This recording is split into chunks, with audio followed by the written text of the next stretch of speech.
Isle of Man businesses are already facing mounting pressure. Post-COVID, high energy costs and expensive supplies. But one decision is looming. It's one that could redefine the value of work across the island. In various sectors, particularly in terms of hospitality, retail, people are paid relatively low wages. What we need to do is make absolutely certain that anyone who works for a living on the Isle of Man gets a decent wage. The Treasury Minister has tabled a bold proposal, a significant rise in the minimum wage. He says it's about fairness, dignity and lifting the standards of living for the island's lowest paid workers. And what we've done is arrive at a solution which has been ratified by Tynwald in July, that instead of each year trying to pick an arbitrary amount that was based on inflation or these sort of things, it would be based on the median income for the Isle of Man and for the whole economy. But not everyone is convinced. This is like the bridge at Arnhem, a step too far. Former Treasury Minister Teare has blasted the proposal, warning of economic instability and unintended consequences. I don't think that they've anticipated with respect what the ripple's going to do. Now, the first thing is it's inflationary. Across the hospitality and business sectors, concern is growing. In the worst case, small businesses will risk failure, business failure. We heard about another one this morning. With the minimum wage going up, it doesn't necessarily put it in the person's pocket. It's basically putting the money into the government's pocket. The increase or the level of increase that's being proposed, we know that our customers simply won't be able to absorb those costs. This sector is already sort of depressed, and that this could possibly sort of be the straw that breaks the camel's back. So where does the balance lie between social progress and economic survival? In this Manx.News Special Report, Charlie Morrie talks to those on the front lines, the policymakers, the business leaders and the voices behind the numbers. This is the Isle of Man's minimum wage debate, but who really profits?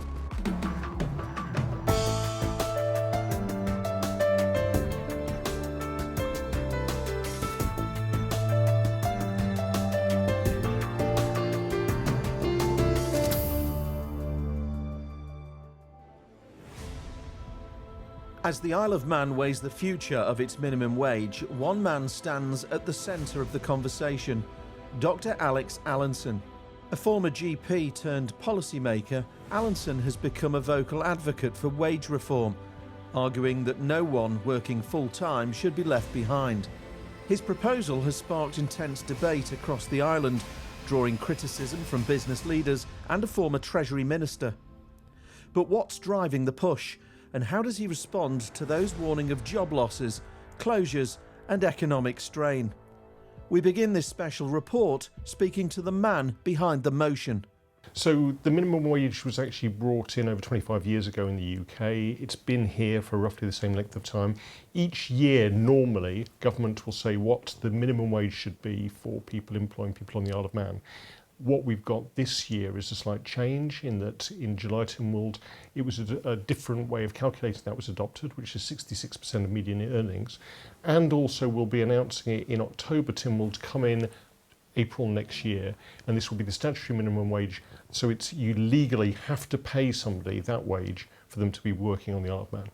And could you just explain a little bit about the median wage and also the government's commitment to the living wage, which is now no more? Yeah. Previously, we've got a minimum wage committee, which is 2 members to represent employees, 2 members to represent employers, and they sit down and take evidence each year about what the minimum wage should be, give recommendations to government, which is Treasury and Department for Enterprise, who then make up their own mind and bring it through Tynwald for approval, so a democratic process. Now, that has been problematic for several years because of different competing opinions in terms of what industry can pay, but also we know that there have been some significant shortages of skilled workers here as well. And so back in 2019, the Poverty Committee said that the minimum wage should equalise to the living wage by 2024. That was accepted by Tynwald, that was in the Island Plan, and we've been trying to get to that point. One of the aspects is that the living wage, and this is where it gets complicated, the living wage is a statistical calculation which is done each year by Statistics Isle of Man, based on a basket of goods decided by Loughborough University. And they've decided this year that the living wage should have been around about £16 an hour, but because of lots of other issues in terms of inflation and volatility, they've downgraded it to around about £13.46. So we've got the living wage report. When that was initially brought to the attention of the Minimum Wage Committee, they were extremely sceptical whether the island economy could cope with that sort of increase. And so last year, instead of coming into the living wage, there was a 6% increase. And then we had a big debate in Tynwald in July in terms of a different way of calculating it to get round some of these large increases we've seen in the minimum wage, and have the minimum wage firmly rooted to what the average or the median earnings are for the entire economy. And do you believe that the island economy and businesses here can actually pay that proposed minimum wage? That's one of the key questions, because we have got a very diverse economy. We know that we have some very highly skilled and highly paid people, but we also know that in various sectors, particularly in terms of hospitality, retail, people are paid relatively low wages. What we need to do is make absolutely certain that anyone who works for a living on the Isle of Man gets a decent wage. We also need to look at the benefit system to make sure that work is well paid and it pays to work rather than rely on benefits. So I think it's absolutely right that our Parliament determines what should be a minimum wage that you can actually live on the Isle of Man off. And by twinning that with the median wage so that we track that according to the economic growth of the country, I think that's a much better way than each year going through what can be quite a protracted process. It also makes sure that industry knows what the minimum wage is going to be 6 months in advance, because we'll be deciding that and voting on that in October to come in the following April. However, a lot of businesses have raised their concerns that this could be the final straw and result in closures, redundancies, also increasing costs to be passed on to the consumer. But that doesn't really then benefit people if they're going to be without a job. Absolutely. What are your concerns on that? I think when you look back, even from the time when the minimum wage was first introduced, there were people in industry who said exactly what you've said, that it would mean that employers would have to either go out of business because they relied on low-paid workers, or would have to lay people off, or it would create inflationary pressures in general. I think when you look at the weight of evidence that's been developed, not only on the Isle of Man, but in the UK and across the world, the effect on inflation is relatively small of wages, because the number of people paid the minimum wage is relatively low. But what a lot of employers would say is that if you increase wages at the lower aspect, it affects the differentials for everyone further up. We know that wages have been increasing across the Isle of Man over the last couple of years to catch up after a period of austerity. I think it's right that people on minimum wage should see some of that increase. But at the same time, I appreciate that in certain sectors who rely on low-paid workers, this will be a strain. A 9.9% increase in the hourly rate will actually be difficult for them to absorb. That's why we're giving that advance notice so they can adapt their business to that. That's why we've got a lot of money coming in through the Department for Enterprise and the Local Economy Strategy and a whole lot of other supports, particularly in terms of the hospitality sector, to help them deal with this and help them improve their business models so that they can pay the people who work with those businesses the minimum wage. I suppose it could be argued really that the sensible option for a lot of workers and businesses would actually be to increase thresholds. Yep. Now, why has that not been done? Because in theory that would be the option that would cost businesses less. Yes, the worker wouldn't have in theory as much as if you did pop the minimum wage up, but they also wouldn't be giving as much back to the government. Okay. If Treasury really wanted to help that part of our workforce, why aren't we doing that?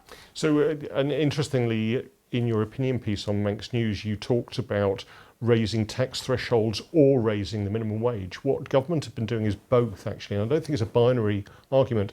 I think you're absolutely right. As the minimum wage increases, so we do need to increase the personal allowance. We do need to look at tax thresholds, which we did in this year's budget. We increased the personal allowance by £250, and I gave the commitment to continue to do that, because I think it's absolutely right that this government tries to put more money in people's pockets, so that as people, particularly on low wages, earn more, they get to keep more of that. That's good for them, good for their families, but also good for our economy.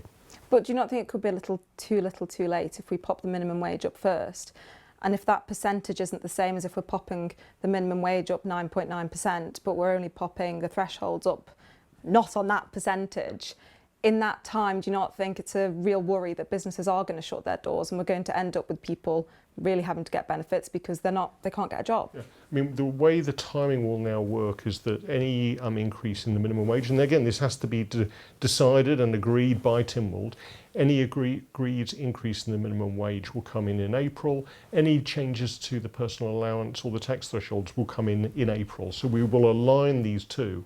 And this gives us time to work with businesses to actually make sure that they have the tools and the support needed to deal with this sort of problem. But again, when we're talking to businesses on the Isle of Man, some of them their economic growth is actually held back by lack of people coming in to do those jobs, which is why reskilling, upskilling people is so important to drive our economy forward. Who's going to be the real winner with this increase in minimum wage? Because the businesses aren't going to be, quite a lot of them this is going to hit. The workers that are potentially going to be out of a job aren't going to be the winners to it. And I think there's a decent argument that actually the only one that's going to profit off this is government. No, I disagree with you. I think in terms of businesses themselves, if we can have more money in people's pockets through lower levels of taxation, through higher wages, there'll be more money in the local economy to drive innovation and to actually make their business models a lot more worthwhile. In terms of the people working on the island themselves, they'll see increased wages, they'll see increased prosperity. Government only need a certain amount of money each year to provide all the services. And so that's why we've committed to looking at things like tax thresholds, personal allowances, to make sure that people have more money in their pocket.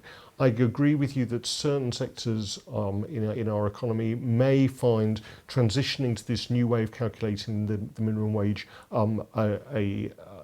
a difficulty, but we're there to help with that, and the advance notice will help as well. But key to all this is to make sure that we can support everyone in our economy, whatever their wages may be, to make sure they have a decent standard of living.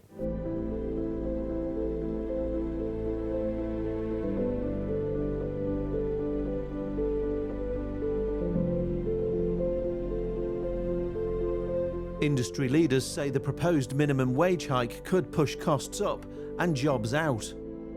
Among them is Eddie Teare, former Treasury Minister and senior Isle of Man bank manager, who warns this is a step too far. I think it's misjudged now that they're going to throw the pebble in the pond, and I don't think that they've anticipated with respect what the ripple's going to do. Now, the first thing is it's inflationary. The second thing is it's going to cause increases elsewhere, because people who are earning just above the minimum wage will be looking for the differentials to be maintained. So they'll be looking for more pay as well. And the other thing is now, the elephant in the room is that they're going to be faced with a difficult position when they're negotiating with the trade unions on pay right across the public sector. Because on one hand, they're saying a section of the community needs a pay rise of 9.9%, and on the other side, they're telling the unions that you can't have anything like that. And the unions have rejected the offer they put in. So one is going to, in effect, laugh at the other. And the second part of the problem is the biggest sector which will be affected by this is hospitality and care and nursing homes. Now, who is the biggest funder to nursing homes and care homes? Isle of Man government. So there's going to put extra costs on them in the public sector as well. And the problem is that if they don't actually increase the nursing home fees that they pay, the care homes are going to increase the fees more for those who are self-funding, in other words, paying for it themselves, to compensate so that their overall income will be maintained. Now, Dr. Allinson said that the effect of inflation is relatively small of wages due to the few people being paid minimum wage. Do you believe this to be accurate within the island's economy? No, I don't. I think myself, they need to go out and speak to the business community. Now, when I was preparing the budget, I just had a blank piece of paper. I would go round and speak to various sectors of the community, people I knew from my days in business, and others as well. So I would, in effect, take the temperature of as many sectors of the business community as I could. So I had an overall view of the state of the economy, where the pressure points were, what was doing well, and then sit down and do my budget.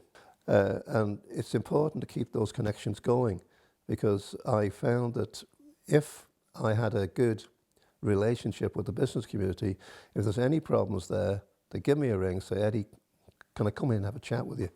And it was off the record, or I might go out and have a chat with them, a cup of coffee, whatever. And it worked well. It was very much a two-way street.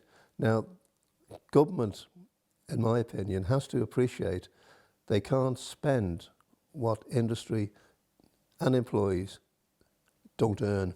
He thinks it's right, Dr. Allinson does, that people on minimum wage should see the increase in wages. And he was against the idea of purely furthering thresholds instead of increasing the minimum wage. What do you think to that? I'm not it's a difficult argument. I just say to myself, okay, you're increasing the minimum wage by 9.9%, right? There's the inflationary effects in the economy, but it isn't really 9.9% you're increasing the costs by. There's national health insurance on top of that, which the employer has to pay over a certain level.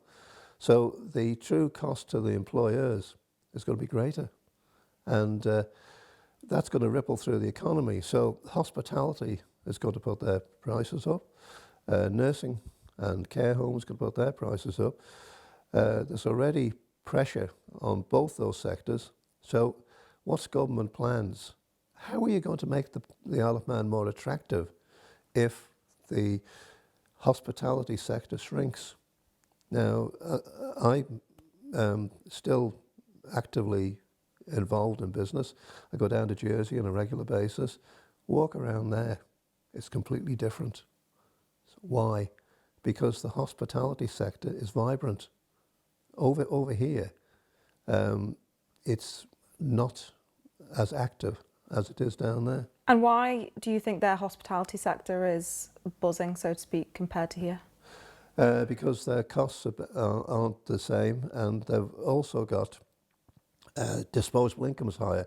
If you take the tax-free allowance in the Isle of Man is $14,500, in Jersey it's £20,000. So the average employee, average taxpayer has got more money in their pocket. So got more money in the pocket, it can be spent. And do you think an increase of £250 in personal allowance thresholds in this year's budget was enough? I think really it's just a fig leaf. It's just to say we've increased the personal sector, we've increased it, but that's all. And how do you feel about minimum wage being brought in line with median earnings?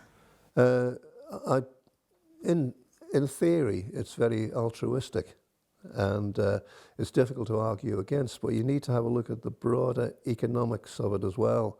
Now, if you so to say that we're going to increase the minimum wage by and bring it up to medium earnings, fine. But isn't that going to increase the level of medium earnings anyway? So in effect, it's always chase, chase, chase. So you need to put a line in the sand and say we're not going beyond that because of the inflationary effects. The other side of the coin too is making us less competitive from an economic point of view. I'm not saying that the economy should be based on low wages, but we have to be realistic.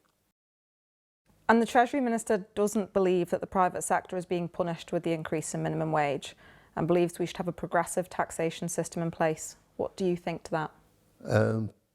That very expression, in my mind, and I could be totally wrong, sets all sort of alarm bells ringing. Now, progressive, where do you stop? Now, we're seeing Jersey advertising occasionally in the Financial Times saying, come to Jersey, and the tagline is stable taxation.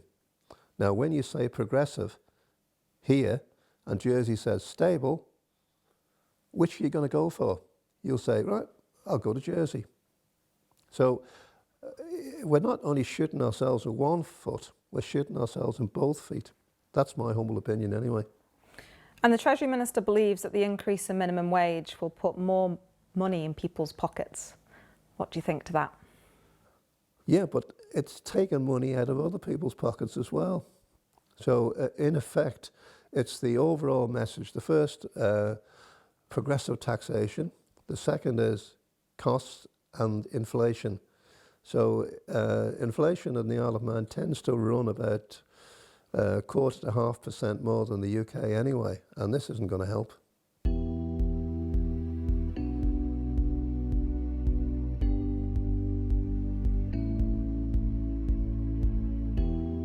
Alex Allinson, the Treasury Minister, says it's all about fairness.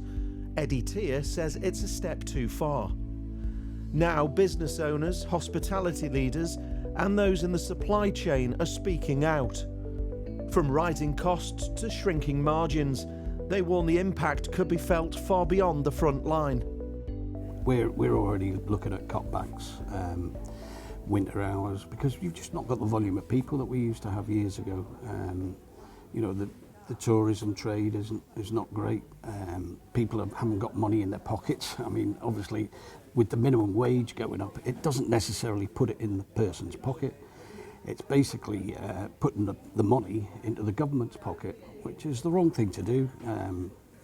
Basically, what they should do is raise the tax thresholds so that people are getting more money in their pay packet.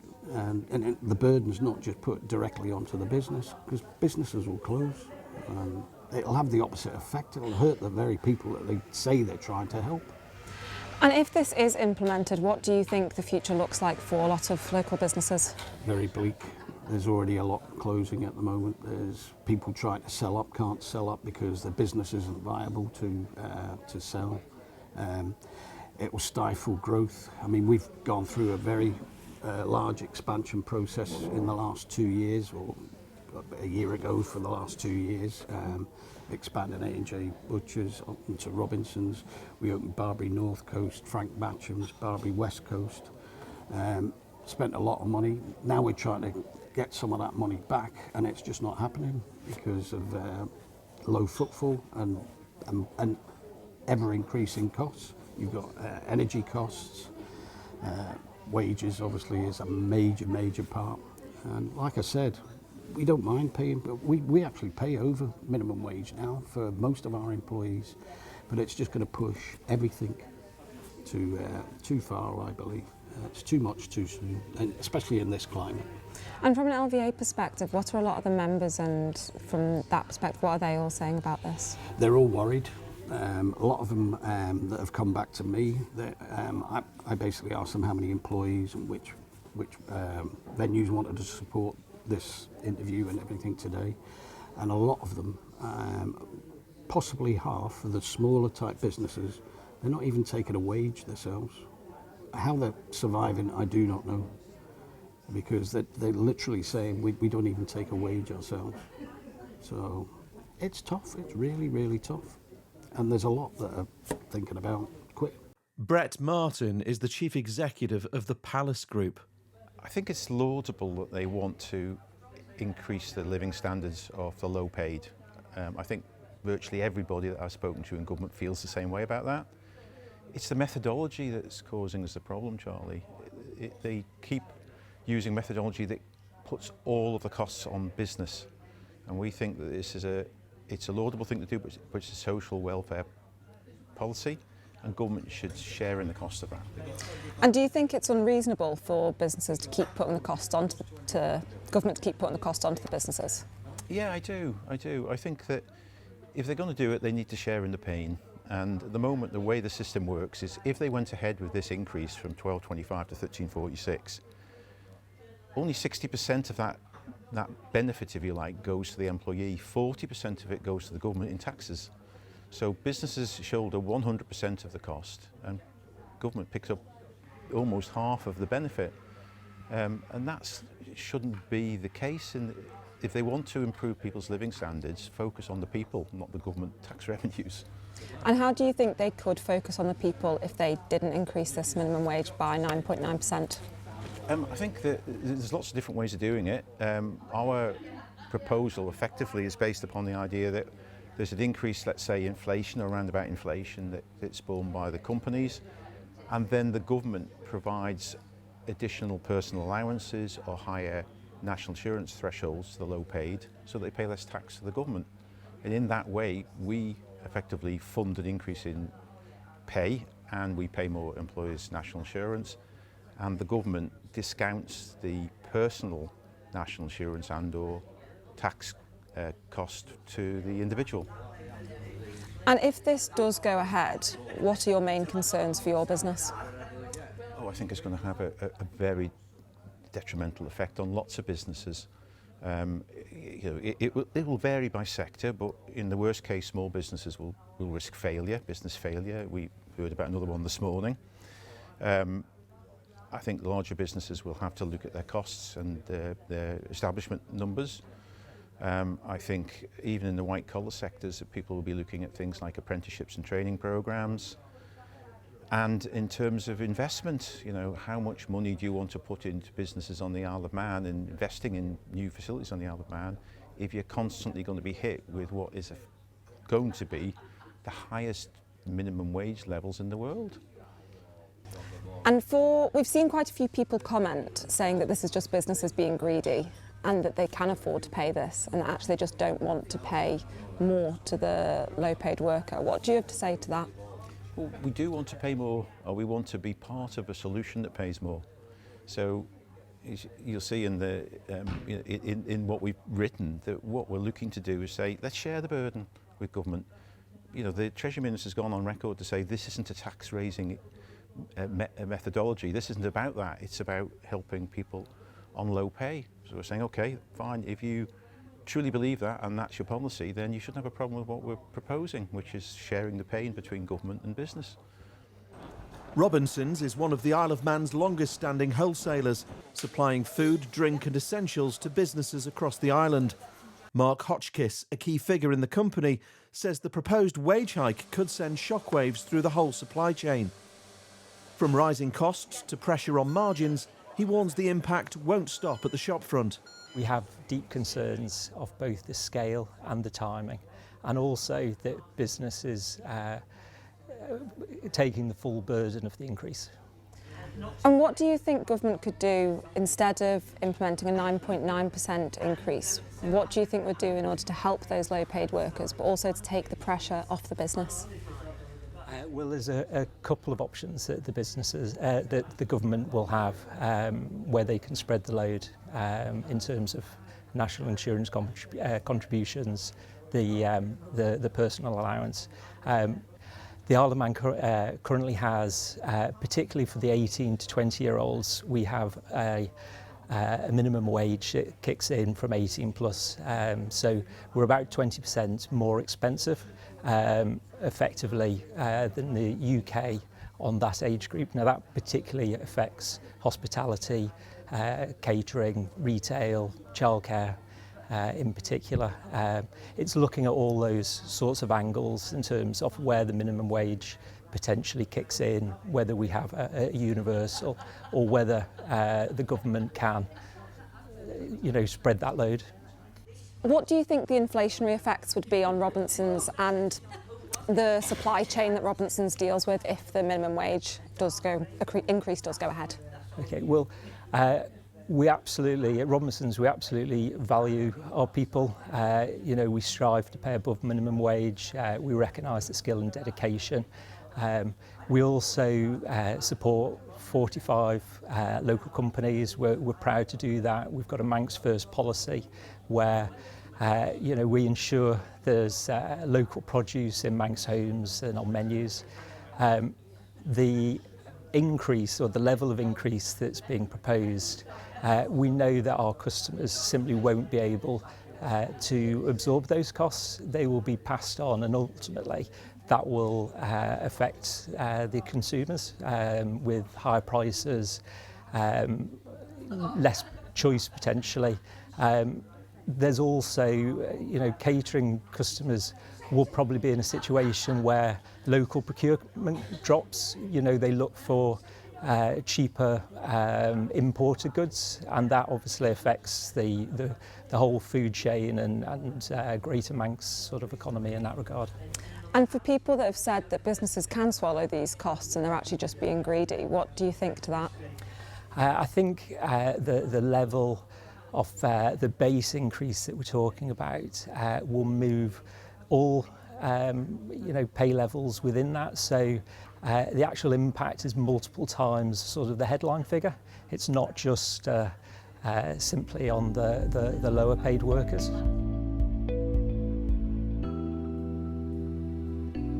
Heron and Brearley is one of the Isle of Man's largest hospitality operators, running pubs, bars and restaurants across the island.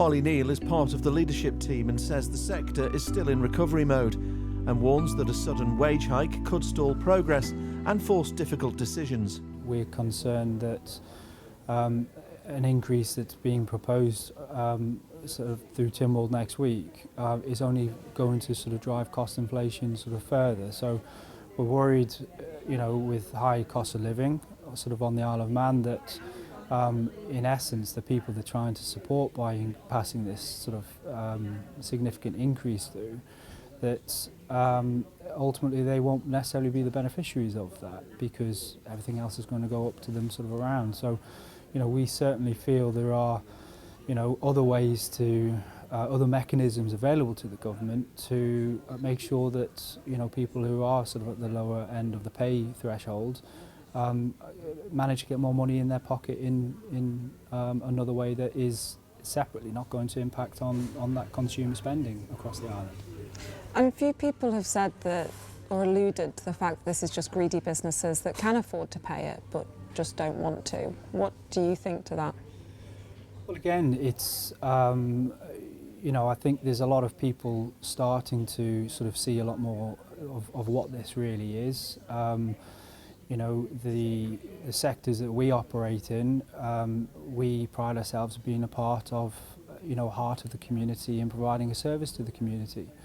And, we just want to make sure we have the most sort of vibrant offer available to the community. So, if there are restrictions on operating hours, if there are sort of price inflation sort of that potentially could sort of pull through on the back of this proposed increase, we feel that's just is going to sort of upset and hinder the vibrancies of the community across the Isle of Man. And what do you think it would mean for your businesses? What would the effects be on it if the increase of 9.9% is implemented? Well, we would certainly have to look at sort of operating hours sort of across the various businesses that we operate in and the various sectors that we operate in. And ultimately we would have to sort of ultimately pass it on with some price inflation, while businesses can absorb some of these costs.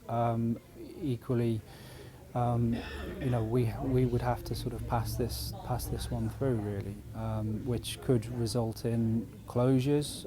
Again, sort of as we also supply a number of the hospitality outlets on the Isle of Man, we're certainly concerned that some of the headwinds that they're sort of facing and running into a long winter now, that this sector is already sort of depressed, and that this could possibly sort of be the straw that breaks the camel's back, and that's our concern, is that business closures across the sector at a time where the government are trying to drive their visitor plans and increase the number of visitors to the island. Ultimately, this increase is going to impact on those very businesses that are servicing or meant to be servicing those visitors. So again, that's why we've sort of put our name to this sort of letter and are supportive of the initiative, to basically call on the government to sort of look at other ways of trying to deal with sort of the issues that they're trying to or claim that they're trying to fix. So, like I say, adjusting tax thresholds and other mechanisms are more than in their sort of ability to do, and would allow that it would allow sort of the economy and the environment on the island to sort of prosper, hopefully, and get more money in people's pockets, which is, again, we are fully supportive of.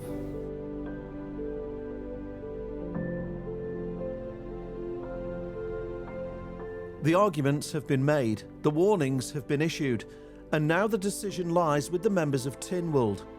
Their vote will shape the future of wages on the island, but may also signal the end for some businesses and the loss of jobs across key sectors.